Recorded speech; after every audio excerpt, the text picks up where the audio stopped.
친구들은 혹시 달리기 중에서 오래 달리기를 해본 적이 있나요? 혹은 마라톤 경기, 정말 긴 코스를 달리는 마라톤 경기를 TV에서나 혹시 뭐 지나가다가, 우리 예전에 코로나 이전의 시대지만 지나가다가 주말에 마라톤 대회를 하고 있는 모습을 본 적도 있을 거예요. 그런데 이 마라톤 경기를 하기 위해서는 마라톤 선수만이 필요한 것은 아니에요. 그 선수가 뛸 수 있게 도와주는 여러 사람들이 있는데, 어떤 사람들이 있을까? 친구들이 어려운 단어일 수도 있고 들어본 단어일 수도 있어요. 달리기를 계속 잘 할 수 있게, 이어갈 수 있게 속도 조절을 해주는 사람이 있어요. 페이스 메이커라고 합니다. 그리고 달리는 중간마다 물을 아예 마실 수 있게 준비하는 사람들도 있어요. 자, 물을 아예 마시지 않고 끝까지 달릴 수는 없어. 왜? 42.19km인데 얼마나 긴 거리겠어, 그치? 중간에 물을 먹게 해주는 사람들도 있고, 혹시 중간에 달리다가 다리가 삐끗해서 다치는 사람들이 발생할 수도 있어요. 그래서 중간에 의료팀도 있고 수많은 여러 사람들이 도와주는 사람들이 있기에 마라톤 선수들은 무사히 마지막 결승전까지 뛸 수 있는 겁니다. 오늘 말씀에도 자신을 응원하고 지지하는 사람들로 인해 기뻐하는 사람이 있습니다. 누구일까요? 이쯤 되면 이제 누구라고 물어보면 친구들이 바로 집에서 땡땡 이야기할 수 있을 것 같아요. 두 글자. 바로 바울입니다. 사도 바울이에요. 사도 바울은 복음을 전하다가 어떤 생활을 하게 되었죠? 우리 지난주에 나왔던 이야기예요. 그렇지. 감옥에 갇혀 지내게 되었죠. 어디로 가서? 그래, 로마로 가서 갇혀 지냈어요. 2년 동안. 그럼에도 그곳에서 편지를 써서 여러 교회들에게 힘을 주고 복음을 전해주며 하나님의 사역을 잘 감당하였어요.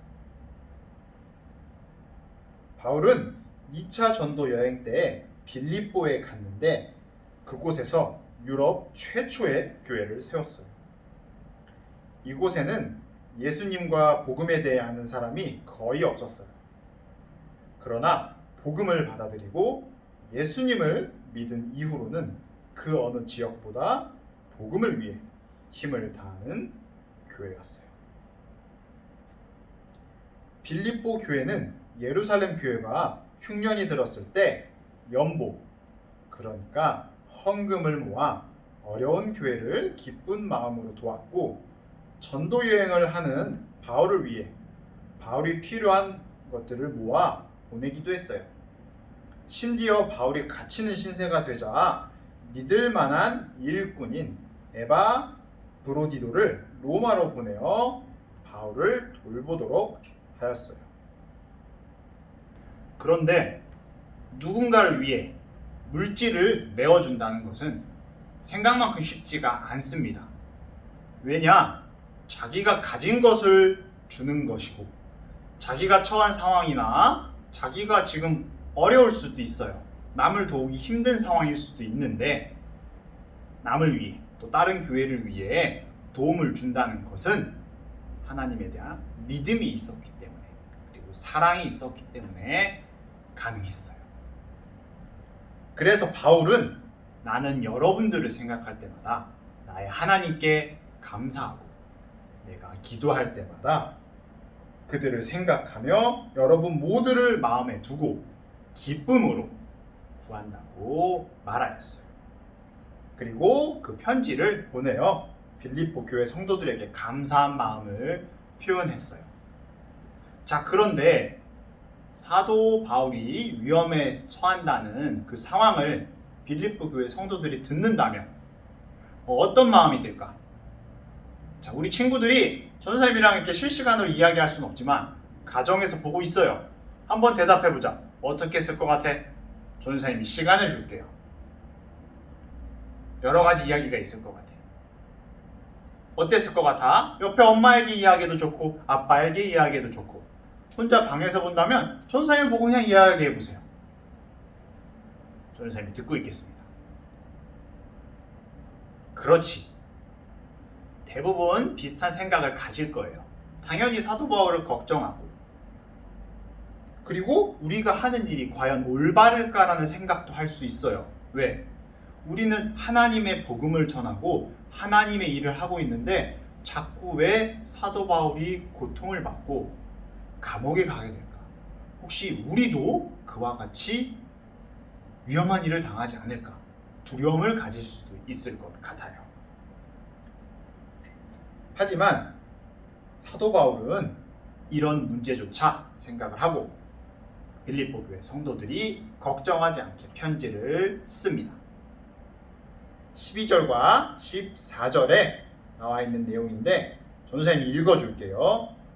형제 여러분, 내가 당한 고난이 오히려 하나님의 복음을 전하는데 도움이 되었다는 것을 알려드립니다.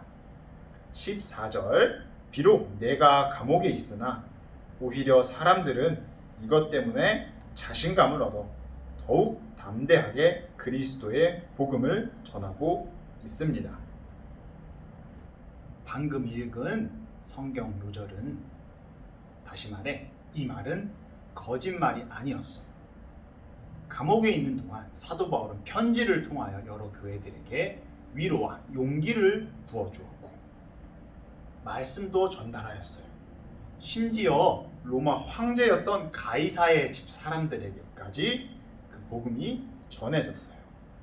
이처럼 사도 바울은 자신이 어떠한 상황에 처하게 되더라도 그 상황과 조건에 관계없이 하나님의 말씀을 전하는 것을, 하나님의 일을 자신이 감당하는 것을 괴로움이나 짜증으로 한 것이 아닌 기쁨과 행복으로 감당하였어요.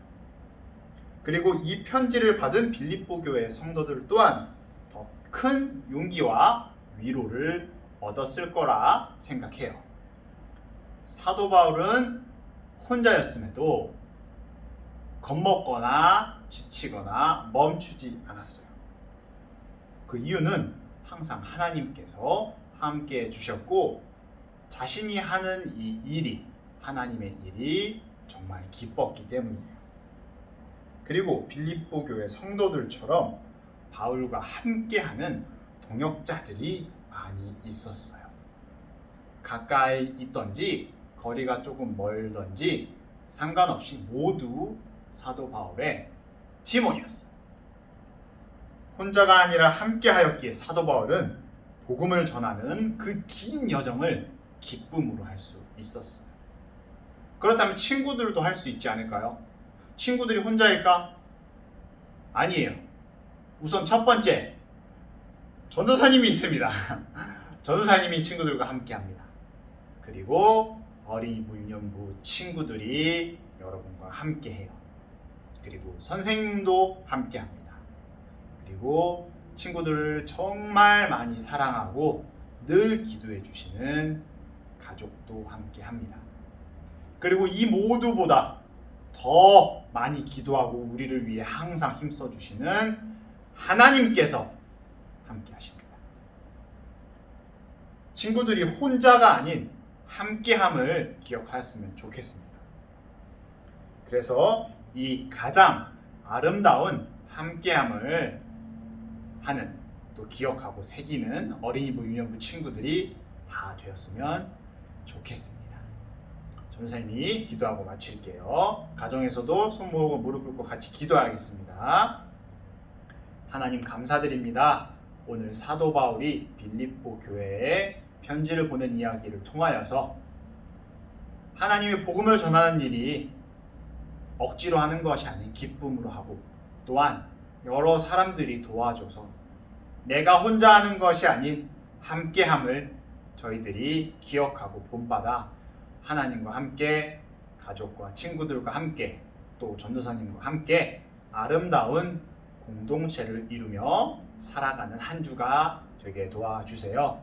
특별히 한 주 동안 친구들 어디에 있든지 아프지 않게 도와주시고 친구들이 있는 곳에서 늘 하나님께서 보호해 주실 것을 믿습니다. 모든 것을 감사드리며 예수 그리스도의 이름으로 기도합니다. 아멘.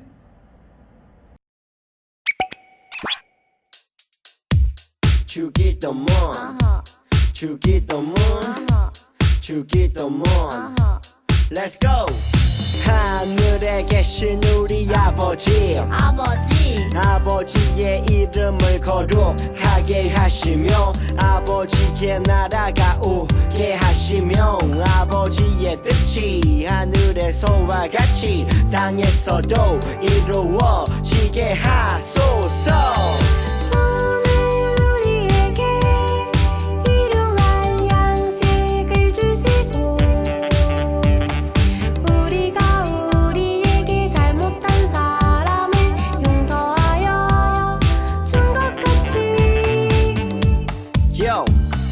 우리 죄를 용서하여 주시고 우리를 시험에 빠지지 않게 하시고 악에서 구하소서.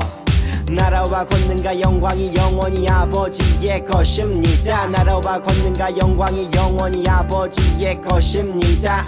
아멘. 한 번 더 아멘. 다 같이 아멘. 마무리 아멘. 가정에서 전도사님과 함께 영상으로 드리는 예배, 오늘도 친구들이 하나님과 약속한 예배 시간에 잘 올려드렸을 거라고 전도사님 믿고 있습니다. NG가 났네요. 미안해요. 첫 번째 광고 할게요. 첫 번째는 우리 오늘 빌립보서 1장의 내용이었어요. 조금 길어요. 그래도 우리 친구들이 여러 가지 책을 읽고 공부를 많이 하는데 우리 하나님의 말씀을 이 정도는 읽을 수 있을 거라 생각해요. 전도사님도 열심히 읽을게요. 같이 빌립보서 1장 전체를 읽는 거예요. 그런데 조금 더 집중을 하기 위해서 본인의 성경책을 읽으면서 여기 내가 설교 들으면서 들었던 내용인데 밑줄, 이것도 들었던 내용인데 밑줄, 이런 식으로 들었던 내용이 나온다면 밑줄을 쳐주는 거예요. 그리고 이건 관련된 것 같아, 그것도 밑줄. 형광펜, 볼펜, 연필 상관없어요. 그래서 밑줄을 치면서 1장을 읽어보는 겁니다. 그리고 부모님께 검사를 맡아서, 검사는 뭐냐? 우리 항상 큐티 하는 것처럼 사인을 받으면 됩니다. 성경책에 사인을 받는 건 그러니까 본인의 일기장이나 공책 있으면 사인을 받고, 아니면은 그냥 이면지에다가 사인 확인증 받아서 성경책 쫙 펼쳐가지고 전사님 나 1장 다 읽었어요, 이렇게 인증을 해주면 좋겠습니다. 그러면 전사님이 출석 체크 달란트 하면서 옆에다가 플러스 추가 달란트도 할게요. 물론 우리가 달란트를 받기 위해서 이것을 하는 거 아니에요. 친구들 목적을 잘 알아야 돼요. 달란트는 그냥 선물로 들어오는 거고, 우리가 오늘 배운 하나님의 말씀을 내 마음에 받아들이겠다는 그 목적을 정확하게 기억하고 있어야 됩니다. 두 번째, 전 선생님이 오늘부터 친구들과 함께 실천하고 싶은 프로젝트가 있습니다. 검사하는 거 아니에요. 자, 다 같이 한번 들어보세요. 자, 3 기도 프로젝트입니다. 뭐라고? 다 같이 얘기해볼까? 시작! 프로젝트. 자, 간단해요. 우리 친구들이 양치질 처음 배울 때 3분 후에 3분 동안 3번 하죠. 아침, 점심, 저녁. 그거랑 똑같은 거예요. 우리 기도는 호흡과 같은 거예요. 하나님과 늘 대화하는 거예요. 그렇기 때문에 전도사님도 매우 노력해야 되지만 친구들도 같이 동참하였으면 좋겠습니다. 아침에 일어나자마자 그 자리에서 3분 기도하기. 내용 간단해요. 오늘 무사히 일어나게 해주셔서 감사합니다. 오늘 하루 하나님을 잊지 않고 살게 도와주세요. 이런 식의 내용이면 좋을 것 같아요. 자유롭게 하고. 자, 두 번째 3분 기도는 오늘 무언가 일을 시작할 때 3분 기도하는 거예요. 오늘 이런저런 일을 할 거예요. 구체적으로 하면 가장 좋겠어요. 그래서 이걸 하는 동안 제가 방해받지 않고 마귀에게 흔들리지 않고 강인하게 모든 걸 할 수 있게 도와주세요. 마지막 세 번째, 친구들이 하고 있을 것 같은데 자기 전에 기도하는 거. 3일 동안 오늘 하루 잘 마무리할 수 있게 도와주셔서 감사합니다. 자, 마지막 세 번째 기도는 엄마, 아빠와 함께 손을 잡고 같이 기도하면 정말 좋겠어요. 그래서 이것은 전도사님과 친구들 그리고 선생님들까지 모두 같이 할 거예요. 그래서 333 기도 프로젝트. 이 기도 프로젝트를 우리가 계속 올 하반기 동안 2020년이 다 갈 때까지 함께 쭉 이어나갔으면 좋겠어요. 그리고 세 번째는 광고사항에 넣는 건 아닌데 친구들의 걱정과 기도를 잘 전도사님이 받은 것 같아요. 기도의 힘을 하나님께서도 치료해 주셨지만 그래서 전도사님이 허리 보호대도 이제 안 차고 많이 회복되었어요. 물론 아직 이렇게 운동을 하거나 뛰기를 하거나 이러는 것은 아닌데 많이 회복이 되어서 지금 치료도 거의 끝나가요. 친구들의 기도와 하나님께 잘 응답이 된 것 같다고 생각합니다. 친구들 감사해요. 그래서 서로를 위해서 계속 기도해가는 우리 어린이 부유년부 친구들이 다 되었으면 좋겠습니다. 설교 때보다 말이 조금 빨라서요. 양해를 할게요. 한 주 동안 333 기도 프로젝트, 그다음 오늘 성경 읽기 잘 지키면서 다음 주에 이 자리에서 전도사님을 또 기다려 주었으면 좋겠어요. 기대하는 마음으로, 기다리는 마음으로 전도사님을 기다려 주었으면 좋겠습니다. 친구들 한 주 동안 잘 보내고 아프지 않고 다음 주에 이 시간 또 동일하게 전도사님이 이렇게 신나는 마음으로 기대하는 마음으로 기다리고 있겠습니다. 친구들 한 주 동안 잘 보내세요. 안녕.